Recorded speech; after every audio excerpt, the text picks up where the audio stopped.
aqui hoje com vocês. É um prazer estar do lado do James, amigo e companheiro de várias jornadas. Conheci a Silvia hoje pessoalmente também, com esse trabalho, conhecendo ela hoje. E eu queria falar aqui hoje, como contribuição para esse debate, um pouco da minha pesquisa do doutorado, que envolveu essa discussão sobre as políticas sexuais da ditadura brasileira. Então, uma maneira de, depois dos trabalhos que a gente, eu com o James, fizemos na Comissão da Verdade, tanto nacional, né, do Estado de São Paulo e daqui do Rio também, foi quando a gente tomou contato com a Virna, com o Lucas, e os trabalhos que a Comissão estava fazendo aqui no Rio. Falar um pouco dessa pesquisa que, no fundo, a minha questão central ali na tese, por conta desses trabalhos que nós fizemos na Comissão da Verdade, houve uma certa reação de setores dentro do movimento LGBT mesmo, questionando se teria havido perseguição ou não à população LGBT, e que isso não seria uma verdade, que não havia respaldo para esse tipo de afirmação. E a partir disso eu formulei uma questão, um problema de pesquisa, que era justamente entender se houve uma política sexual, um conjunto de políticas sexuais na ditadura brasileira. Evidente que qualquer regime político tem uma política sexual, um conjunto de políticas sexuais, mas a ideia ali era pensar quais eram esse conjunto, como eles se articulavam, o que não significava de maneira nenhuma dizer que antes não teve, que depois não seguiu tendo, mas entender, para além de uma trivialidade como dizer que todo regime político tem uma políticas sexuais, e formas de normatização, de controle moral de corpos, de identidade, de sexualidade, entender o que é específico daquele momento histórico, né, como o autoritarismo político daquele momento, né, uma característica específica do Estado brasileiro, da ditadura, ele operou uma certa política, implementou certas políticas mais ou menos exitosas. Dizer que houve também não quer dizer que todas elas deram certo, porque afinal o movimento, como o James está dizendo, surge nesse contexto, mas é importante entender a especificidade dessas tensões que estavam postas ali, que também não significa dizer, eu tenho que trabalhar isso na minha tese, que há uma homogeneidade do Estado, ou seja, que a ditadura é uma concentração absoluta e total do poder político, que há uma única política claramente coerente, consistente, mas entender justamente como há vários vértices repressivos no Estado que é heterogêneo, inclusive na ditadura, que disputavam concepções sobre moralidade, sobre subjetividades, sobre esses desejos dissidentes, e como essas, digamos, disputas se davam, né? Então, para, de alguma maneira, tentar buscar respostas a isso, eu fui trabalhar com acervo documental, né, tanto de arquivos públicos, e o Lucas me ajudou muito nesse levantamento, que está aqui no Arquivo Nacional, no Arquivo Público do Rio, no de São Paulo também pesquisei, no da Unicamp, no AEL, que o James mencionou, enfim, e mais material. Eu concentrei basicamente, né, nesse eixo Rio-São Paulo, que é onde havia maior disponibilidade e acesso de material, até como recorte, do ponto de vista do sistema repressivo, que eu olhei para o sistema repressivo, e também com matérias jornalísticas, né, com discurso jornalístico da época, alguns processos judiciais que eu fui me deparando. Pode passar, por favor.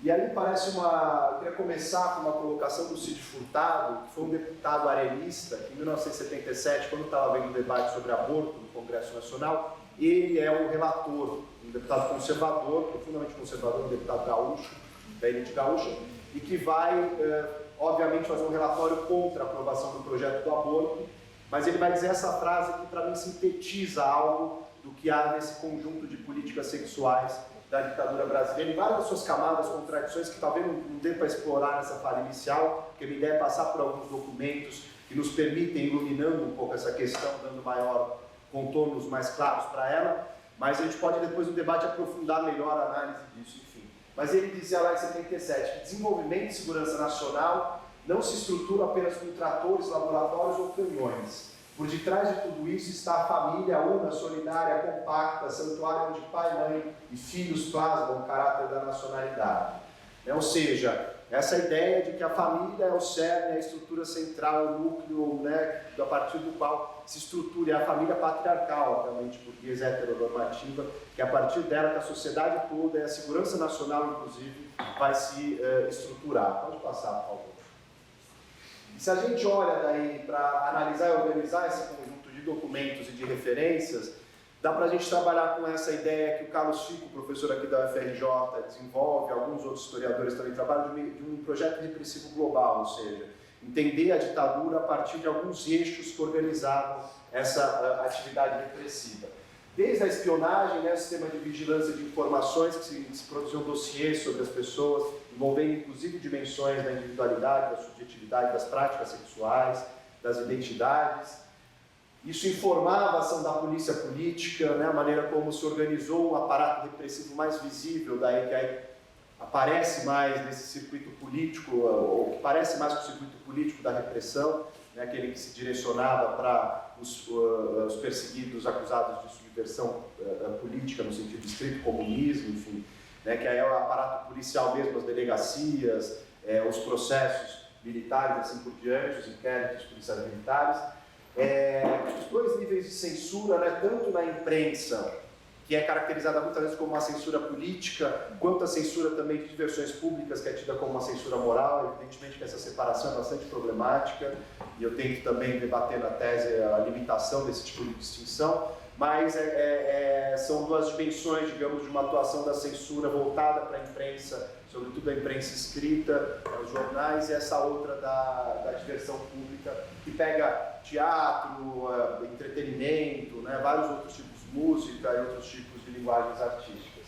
Além disso, órgãos de propaganda política, né, a construção dessa ideia da família, educação moral e cívica, como esses materiais todos produzidos de alguma maneira veiculavam certos padrões de normalização de comportamentos sexuais, e o julgamento sumário de supostos corruptos, né, porque o discurso anticorrupção também não é uma invenção da direita contemporânea aí, da Lava Jato, é um discurso seletivo, moralista e bastante problemático, né, de combate à corrupção, também já foi utilizado aí no sentido muito específico de corrupção moral, não era só de corrupção econômica, mas é a ideia de que estavam corrompendo os jovens, que estava desvirtuando os valores tradicionais da mocidade brasileira, e esses discursos aparecem muito nesses documentos. Pode passar, por favor. E aí, como o James estava colocando, né, no Brasil, logo depois do AI-5, tem um fechamento muito grande, né, o golpe tem um componente moral conservador muito marcado. Depois do AI-5, isso fecha ainda mais. Na tese eu tento trabalhar um pouco da articulação entre alguns instrumentos normativos, porque a ditadura brasileira ela teve uma ambição de legalidade muito grande para justificar uma aparência democrática e tal. Ela buscou se legitimar por essa aparência. Então, se a gente pega os atos institucionais, a maneira como eles se articulavam com certos decretos já pré-existentes que organizavam isso, a Constituição de 67 com a emenda de 69, um decreto de 70 da censura prévia que eu vou falar logo em seguida, enfim, há uma série, a lei de imprensa de 67, eu examino um pouco dessas referências normativas aí que marcavam de maneira clara também o discurso da ditadura sobre essa repressão. Isso se intensifica no fim da década de 60 e no começo da de 70. O Celso Cury é um jornalista que em 76, pela primeira vez, vai conseguir colocar num jornal de grande circulação uma coluna específica voltada para o público homossexual. Já tinha várias publicações anteriores, como o James trouxe aqui do Snob, que ele analisa aí no Carnaval, e outros jornais que ele traz ali também, mas uma coluna no jornal de grande circulação nacional, como era esse jornal, vem com o Celso Cury em 76, e ele publicava desde um colunismo social a um correio elegante, numa época que não tinha Grindr, essas coisas que vocês usam hoje, Grindr, Tinder, etc. E ele publicava trechos como aquele ali, que é um recorte dessa coluna do meio que ele editava. Sou loiro, olhos azuis, 1,70 de altura, 65 quilos, 33 anos, inteligente, culto, desinibido, rico, adoro festas e outros babados. Desejaria responder com adolescentes morenos, bronzeados, olhos verdes, bonitos, inteligentes, não precisam ser cultos para a simples amizade e futuro compromisso. Votos de corpo inteiro na primeira carta, no DOCA da Zona Sul. Enfim, circulava esse tipo de recado, de correio elegante, ali, de tentativa de encontros, né, em 76. Ele vai ser enquadrado por atentar contra a moral e alguns costumes, um dispositivo da lei de imprensa da época. Vai ser mandado embora desse jornal que pertencia ao Grupo Folha e vai ser obrigado ele próprio a arcar com os custos do advogado, quando ele relata isso, quando ele vai falar com o advogado do Grupo Folha diz: eu não defendo esse tipo de gente, e ele é obrigado ele próprio a arcar com todo um processo kafkaniano, né, o kafkaniano, segundo o ministro da Educação atual, mas um processo que se arrasta por 2 anos, ele é absolvido no fim, mas isso gera uma série de ônus e cargos para ele. Pode passar. Ah, não, e aí ele fala isso, desculpa. desse trecho que eu destaquei da entrevista que ele dá para o João Silvério Trevisan no número 0 do Lampião da Esquina, que se pergunta sobre o movimento homossexual, que acho que dá muito contexto do que era a visão média, assim, do que a ditadura operava do ponto de vista da sexualidade, na visão de um homossexual como Celso Cury. Ele diz lá, quando me perguntam pelo movimento homossexual no Brasil, eu respondo que ele não existe. Existe uma movimentação homossexual da boate do táxi para a sauna. No Brasil, nem movimento de manicure é possível. Ou seja, é possível algum tipo de movimentação, de sociabilidade, mas um movimento organizado, isso é uma coisa, né, impensável. Logo depois vai ter um, que é o Grupo Some, do qual a Trevisan e James fizeram parte, mas ele está falando ali dessa dificuldade de pensar um movimento organizado no Brasil no contexto de muita repressão ainda, de medo em relação à ditadura. Pode passar, por favor. Essa é a capa do Lampião, né, desse número 0, que traz a entrevista com o Celso Cury. Pode passar.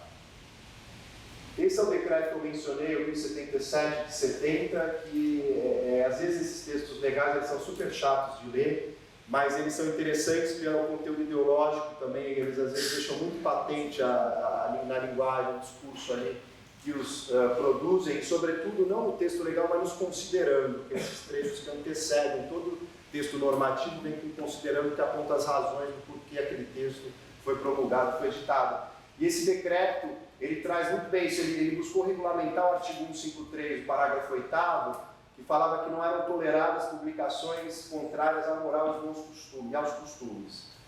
E aí diz, considerando que a norma visa proteger a instituição da família, preservar valores éticos, assegurar a formação sadia e digna da mocidade, essa ideia da mocidade sempre aparece muito forte ali, considerando que algumas revistas fazem publicações obscenas e canais de televisão executam programas contrários à moral e bons costumes, considerando que se tem generalizado a divulgação de livros que ofendem frontalmente a moral comum, e tais publicações e exteriorizações estimulam a licença, insinuam o amor livre, ameaçam destruir os valores morais da sociedade brasileira, e que o emprego desses meios de comunicação obedece a um plano subversivo que põe em risco a segurança nacional e a decreto. Então é essa associação muito íntima entre a subversão moral e a subversão política, né, o anticomunismo, algo que o James trouxe em relação ao macartismo nos Estados Unidos, que foi muito forte, enfim, que é uma marca de vários autoritarismos também latino-americanos, do Cone Sul, mas esse é um tipo de visão que vai estar presente em muito desses órgãos de repressão, né, associando a subversão moral como um instrumento, uma estratégia das esquerdas, do movimento comunista internacional, para atacar a estabilidade da sociedade, a integridade da sociedade brasileira, mal sabendo eles, né, ou ignorando como a esquerda também era muito problemática, a esquerda comunista nessa linha oficial, o stalinismo ou de outros regimes, era extremamente quadrada e conservadora do ponto de vista moral e dos costumes. Pode passar, por favor.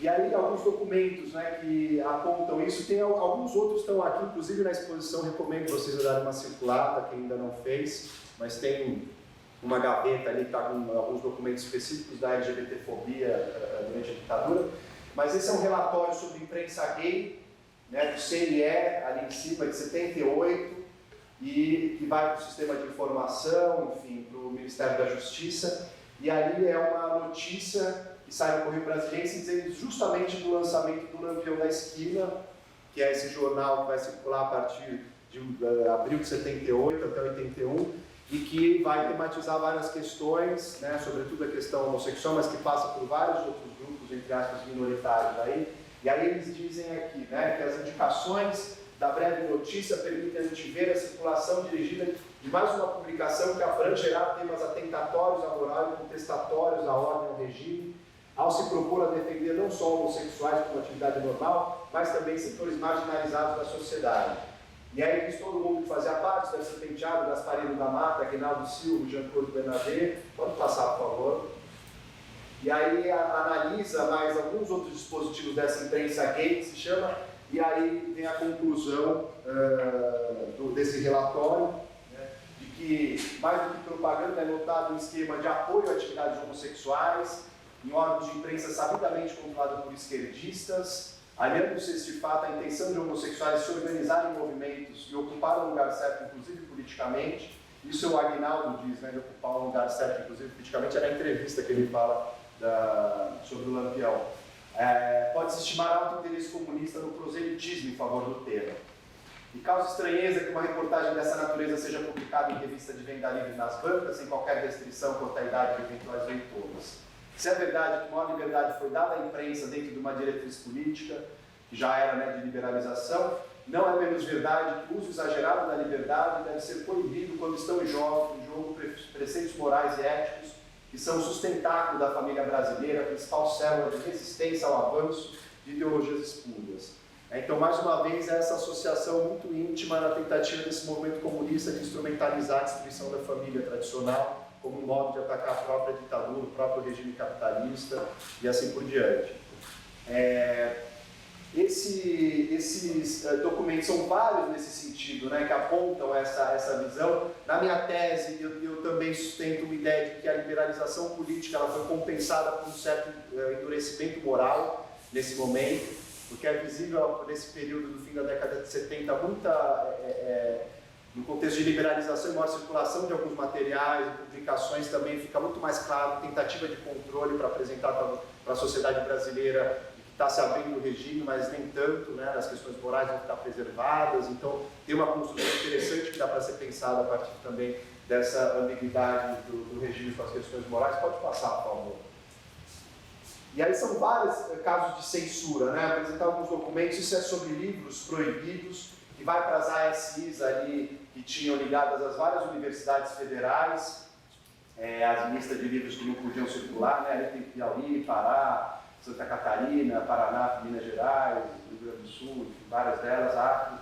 E aí diz um conjunto de 205 livros proibidos, e a maior parte deles é de cunho subversivo ou pornográfico, então destaca-se muito a questão da pornografia. Eu tentei examinar não só questões LGBT, mas questões de erotismo e pornografia também, porque elas estão muito vinculadas nessas políticas sexuais e na conjunto dessas moralidades propagadas pelo regime. Pode passar, por favor. A Cassandra Hills, que é uma escritora, quem conhece a Cassandra Hills, já ouviu falar dela? Uma escritora lésbica, que teve esses livros censurados mesmo antes da ditadura, mas que se intensificou muito no período da ditadura, chegou a ter 36 livros censurados, tida como a escritora mais censurada do Brasil, chegou a vender na casa de 1 milhão de cópias de livro, coisas que poucos autores brasileiros fizeram, tirando Paulo Coelho e Jorge Amado, ela que vendeu, só que na literatura se aprecia pouco, porque era um tipo de literatura que vendia em banca de jornal, então no campo da literatura, nos cânones literários, ela não tem muito reconhecimento, mas é de fato uma pessoa que escreveu muito sobre alguns aspectos eróticos e lesbiandade também, não era só sobre lesbiandade, mas escrevia livros que dialogavam com isso. E aí isso já era o pseudônimo dela, o nome dela era Odete. Cassandra Hills, ela foi escrevendo com pseudônimo, os livros eram perseguidos, eram retirados de circulação, queimados, e ela está dizendo aí justamente nessa entrevista da dificuldade de manter a produção dela e a editora que ela tinha abrido por conta dessa perseguição. Pode passar, por favor. Essa é uma letra de música homossexual do Luiz Airão, que não tem nada de pornográfica ou mesmo de erótica, é uma música super low profile, assim, fala na verdade de um homossexual que podia ser amado por qualquer mulher, que tem muito amor para dar, um amor que o mundo não quer, homossexual, enfim, nada muito abertamente ou explicitamente sexual, mas ali foi vetado e eles não aprovam, o parecer censório ali para a divulgação, pois a divulgação do homossexualismo é proibida pela lei censória Eugênia, que é uma censora que assinou várias dessas músicas que estão ali na parede, a mesma letrinha dela ali, e aí a música foi proibida, foi vetada, só por trazer essa questão, ou seja, tinha esse aspecto de que a mera veiculação dessas ideias da homossexualidade, de outras práticas sexuais, poderiam convencer as pessoas, coisa que até hoje existe um pouco isso, Não pode mostrar o beijo gay na novela, senão todo mundo vai estar beijando gente do mesmo sexo, etc. Pode passar, por favor. Essa é uma outra música de leve, do Gil da Rita Lee, que é uma versão de Get Back dos Beatles, que também não diz nada sobre sexualidade específica, é muito mais do que a gente diria hoje de identidade de gênero, porque Jojo era um cara que pensava que era, mas sabia que era não, saiu de Pelotas, foi atrás da Era Trepadeira de Verão, aí fala Suíte Loreta, Martinica da Cuica, muito garotão curtiu, juram que viram Loreta de cueca, dizem Minas lá no Rio. Ou seja, uma coisa, uma Loreto usava cueca, então algumas ambiguidades de gênero e tal, de expressão de gênero, e isso também é proibido, essa música de ser gravada, de circular. Pode passar, por favor. Esses são os pareceres censórios, né? Primeiro diz ali, referida à letra musical, enfoca de maneira maliciosa, vulgar e deseducativa o tema homossexualismo. A outra diz, a letra em questão enfoca o homossexualismo e lesbianismo de maneira vulgar, maliciosa e inadequada. Por entendermos que tal assunto não deva ser tratado, muito menos decantado de tal maneira, e sim através do ponto de vista médico-científico, opinamos pela não liberação. Ou seja, é uma questão da ciência, da medicina, e não uma questão de ser tratada dessa maneira inconsequente pela música. Pode passar.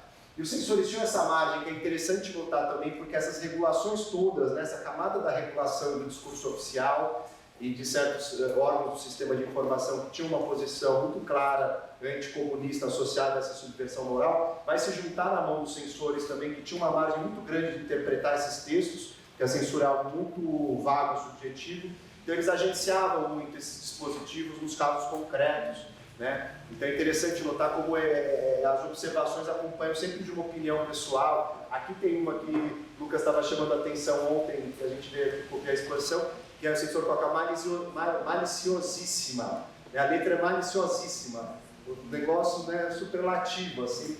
Esse aqui é o outro que mostra isso, que é daquele musical Rock Horror Picture Show, que é londrino, musical... Quem que já viu isso aí?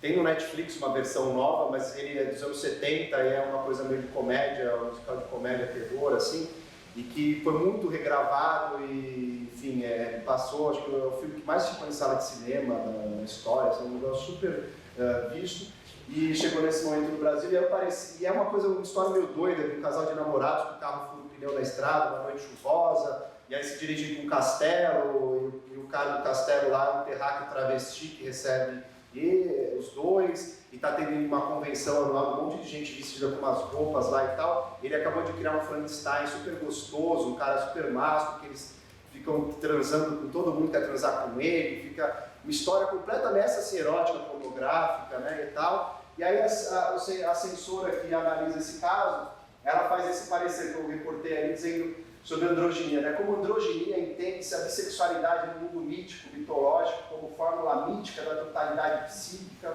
dos poderes feminino e masculino. Psicologia de Jung, ânimos versus ânimo, a polaridade dos sexos. É a identificação do ser imaginário cuja força provém dos ritos ditos espirituais. Sendo assim como, né? Porque não dá para entender nada desse parágrafo. A androginia da peça não quer dizer homossexualidade, ou seja, toda essa zona, né, aquela putaria que está no castelo, fiquem tranquilos, não é homossexualidade. O Frankfurt, que é esse vampiro bissexual, não é um terráqueo travesti, sim um símbolo de uma entidade mítica, cosmogênica, que fugindo ao ritual dos simbolismos ou fisicamente seus poderes proibidos e por isso foi condenado à morte, como as crianças gregas da antiguidade, que possuíam tal sinal físico e hermafroditismo próprio inerente aos deuses. E aí libera, falando, recomenda a abstenção só de carícias corporais prolongadas e tal, só que acaba liberando. Então, é essa loucura, né, de que, nesse sentido de que as políticas sexuais também tinham um agenciamento de pessoas concretas, com certos valores e gostos, né, às vezes ela adorou a peça, ela falou, vou liberar, então uma justificativa lá na Grécia Antiga para liberar. Pode passar, por favor. Então, tem vários desses documentos. Esse é interessante, que mostra também como a pederastia, né, vem apartada como um tipo de violação específica, né, aos princípios do regime. Então, tem elementos presos: maconha, subversão, ligação com organização, pederastia. Aí vem os cursos, né, o pessoal de humanas sempre ganhando aqui nessa competição. Enfim, aí tem uma parte da entrevista, mas eu vou mais rápido para poder dar tempo. Pode passar, por favor. Esses são documentos interessantes sobre discriminação no trabalho, né, que é uma dimensão também que houve uma homofobia institucionalizada muito forte nos órgãos de repressão e nos órgãos militares, também nas forças armadas, de perseguição a militares homossexuais ou acusados de serem homossexuais. Esse é um caso de um tenente-intendente do Exército que sofreu um inquérito policial militar em sindicância por ser acusado de práticas homossexuais. Diz que todo mundo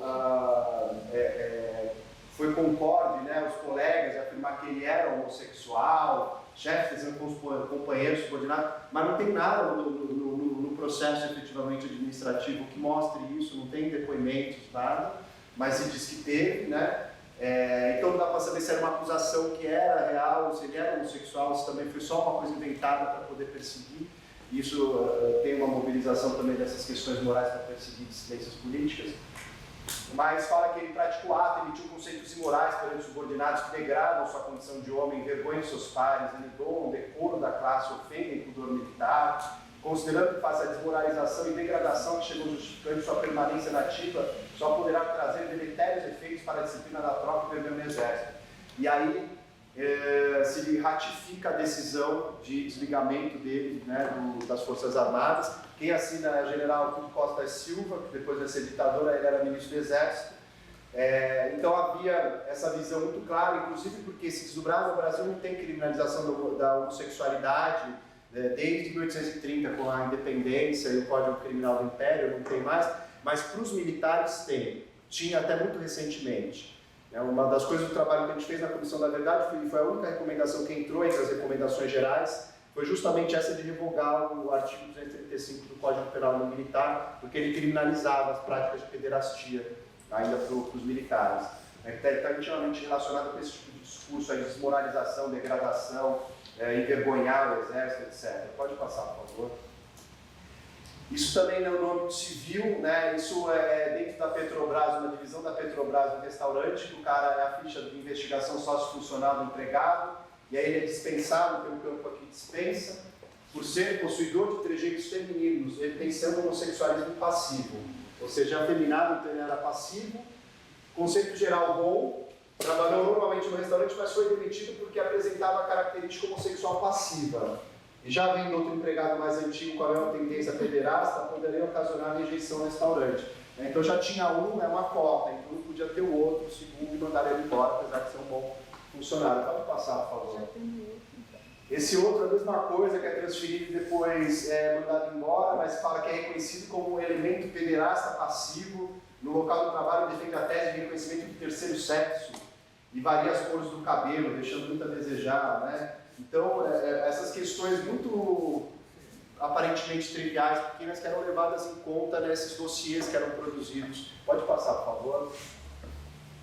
No Itamaraty tem um documento enorme, assim, com dezenas de casos de Itamaraty, de pessoas lotadas em várias embaixadas, consulados, em lugares diferentes do mundo, e o Itamaraty sempre foi um reduto, né, homossexual, enfim.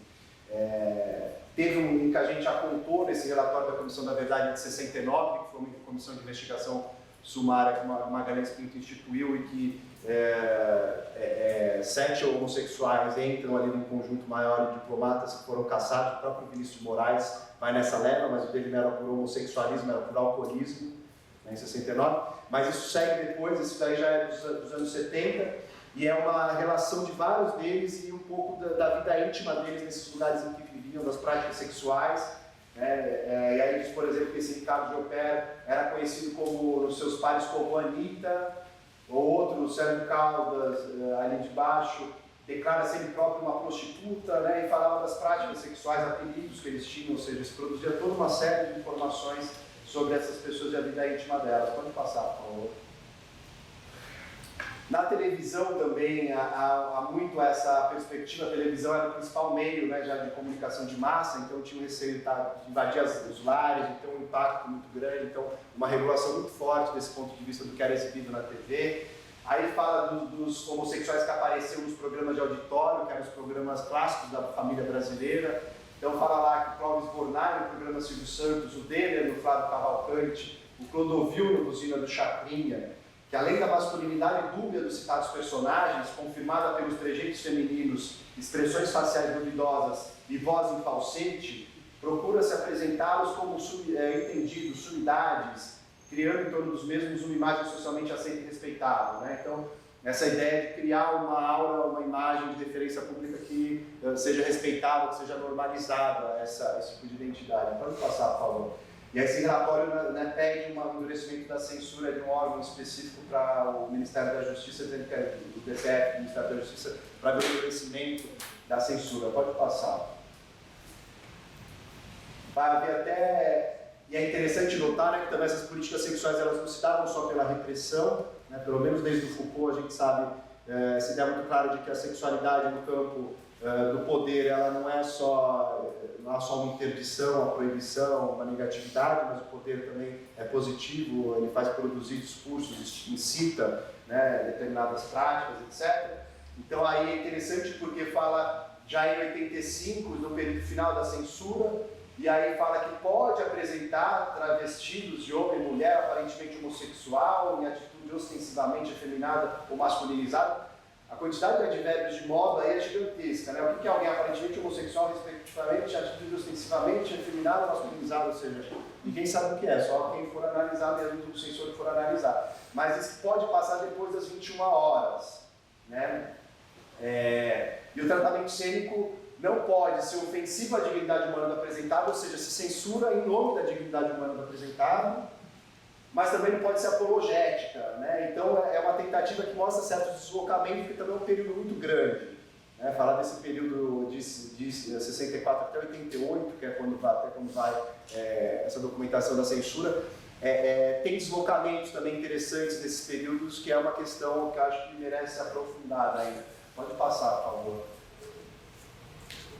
Esse é um outro interessante, que é sobre teatro, então, que mostra essa capacidade de agência do censor. É uma peça do Darcy Penteado, que faz a engrenagem do meio. Darcy Penteado é do grupo do Lampião da Esquina, do Conselho Editorial. Ele faz essa peça que tinha uma personagem travesti feita já por uma atriz travesti. Hoje tem todo o debate sobre representatividade trans no teatro, na televisão. A peça trazia já de alguma maneira isso. E aí é interessante, porque eles reconhecem lá, né, que o DPE tem procurado coibir a apologia ao homossexualismo, tal, dando material para o Ministério Público, para divulgar essas publicações ofensivas à moral. Mas como o teatro, ele fala, né, de revistas, livros, etc., esses meios têm mais penetração no público do que o teatro, acaba liberando, pode passar. Então liberam, né, porque no fundo fala, se a gente vetasse, a gente estaria fazendo a promoção desse tipo de peça, dando sucesso de bilheteria e propaganda. Ou seja, como ninguém vê teatro no Brasil, deixa eu falar do teatro sobre isso. É um pouco essa a conclusão do censor e libera. É uma peça que de fato tinha conteúdos ali que, a rigor, não deveria ser liberado. Então, tem uma série dessas contradições, questões que são interessantes também para pensar. Pode passar, por favor. E aí, isso para terminar, as operações nas ruas, né, que são operações de violência policial. Essa é uma manchete do Afinal, um jornal da imprensa alternativa. No mercado das bichas da polícia e seus espancadores, não é esse tipo de pau que a gente gosta, porque eram as operações de violência policial que aconteciam em várias das grandes cidades. Aqui no relatório da série do Rio, a gente documentou alguns desses casos do delegado Geraldo Padilha, que fazia essas operações. Em São Paulo também tem muito material, né? E pode passar. Em São Paulo é famoso o caso das operações Rondão e Limpeza. Essa coluna do meio ali mostra do estado de São Paulo quando essas operações são desencadeadas. Se relatou nas semanas anteriores no caso do assassinato de um antiquário, que tinha suposto envolvimento de 2 travestis. Isso vai se criando uma onda, né, meio de perseguição, uma certa paranoia transfóbica ali que justifica essas operações. E aí pode passar, elas vão acontecendo. Matérias da época, assim, da Folha, falam de 300 a 500 pessoas levadas por noite nos fins de semana, ou seja, era muita gente. Para as delegacias, tem relatos de extorsão, de violências de diversos tipos, além das prisões arbitrárias, de torturas, enfim. Pode passar. Aí tem um sociólogo detido nas rondas. Eu brinco com os meus amigos sociólogos, eu também fiz ciências sociais, sou mais sociólogo do que antropólogo, cientista político. Eu falo para ele assim, mas nunca um sociólogo teve tanto reconhecimento e prestígio, porque estavam prendendo um monte de LGBTs nas ruas, prostitutas, estava tudo bem, aí prenderam um sociólogo, o Vinícius Caldeira Abrantes, um pesquisador do SEBRAP, aí já era uma comoção, o Eduardo Suplicy, que era deputado, ali protesta e denuncia, fala a coluna da direita, começa a haver uma repercussão. Pode passar, por favor. Vão fazer uma inspeção lá, vários deputados da Comissão de Direitos Humanos da Leste, né, o Suplicy ali, o Fernando Moraes, a Emma Passoni, a Luz Escobar, pode passar, e as ondas vão continuar, né? Então fala do Miquete, o Lampião denuncia, o Miquete em São Paulo, o Padilha aqui no Rio de Janeiro, pode passar, tem imagens fotográficas dessas operações e das violências, essas daí são de São Paulo, essas imagens do Juca Juca Martins, que é um fotojornalista, pode passar. A OAB, meus colegas lá também sempre chegando atrasado, depois diz lá que era um absurdo, era violação de direitos, pode passar também. A Folha de São Paulo, falando que teve uma violência inútil, como se tivesse uma violência útil. A própria Folha que exortou, pediu essas rondas aí para higienizar o centro, o local em que ela se localiza até hoje. Aí depois falou que era uma violência inútil porque não estava dando certo. É interessante que a editorial fala ali que nunca, esse último trechinho fala assim, pois nunca se teve notícia de que a polícia pusesse fim à prostituição ou ao homossexualismo, sobretudo quando suas causas sociais permanecem. Ou seja, é preciso acabar, mas vamos atacar as causas sociais, não adianta ficar prendendo essas pessoas porque não está funcionando. É uma violência inútil. Pode passar, por favor. E isso vai gerar, isso que o James passou ali rapidamente, do 13 de junho de 80, né? E que ele tem dito uma primeira parada do orgulho LGBT, né? Porque foi uma manifestação pública importante convocada pelo movimento homossexual, é um ato na frente do Teatro Municipal, pode passar, essa é a convocatória. Aqui também tem um outro bilhetinho convocatório que está lá no arquivo do AEL, convocando lá no Teatro Municipal. E aí são fotos, né? Aquela primeira sai no Lampião, enfim, que tem a manifestação da escadaria do Teatro Municipal, ali embaixo a faixa da ação lésbica feminista. Só que isso é do 81, comemoração da ata, essa foto lá em cima. Não é de 80. Da comemoração? Porque no 81 fizemos um aniversário do ato de 80 e essa de 81? Mas eu acho que eu peguei do Lampião essa de Milão. Depois Bom, mas... Eu entendi. Não é a convergência? Isso. Foi feito no 81. Então, mas esse ato vai ser super importante, né, como um ato na formação desse movimento. Então é interessante ver que na ditadura também tem essa ambiguidade, e por isso que muitas vezes se contesta a ideia de que houve políticas sexuais, porque o movimento também emerge nesse período, é um período em que há maiores espaços de sociabilidade, sobretudo comercial, para um segmento LGBT que tem mais condição de acessar essas boates, esses bares, essas saunas. Mas um tipo de emergência de um movimento que também está se relacionando com essa repressão. Então pode passar o primeiro encontro, com essa resposta do DOPS ocular, por conta do tempo. Mas só para finalizar, pode passar, por favor. No primeiro encontro brasileiro de homossexuais organizados, primeiro EBOC, esse documento mostra lá do DOPS em São Paulo como havia uma perseguição e um controle, ou seja, tem gente infiltrada acompanhando, dizendo que estava sendo discutido qual era a pauta do movimento. Então o movimento surge no contexto ainda de controle policial, de tentativa também de controle. Pode passar. Aí que o James falou, enfim, do 1º de maio, pode passar. Do 20 de novembro também, sobre o movimento negro, pode passar. E o episódio das lésbicas no Ferros Bar também vai ser bastante importante, que algumas lésbicas como a Marisa Fernandes vai escrever no texto do livro Ditadura e Homossexualidade como o Stonewall brasileiro, que é um episódio de resistência num bar muito parecido com o que aconteceu em Stonewall. Não tinha violência policial, que era o dono que restringiu o acesso dela a esse espaço, que era um lugar de frequência bastante de lésbicas, né? Apesar de outros grupos também, mas as lésbicas eram dos poucos lugares que havia maior possibilidade de frequência, e elas tomam esse bar simbolicamente em 19 de agosto de 83 e se torna uma data do orgulho lésbico bastante importante também nesse momento.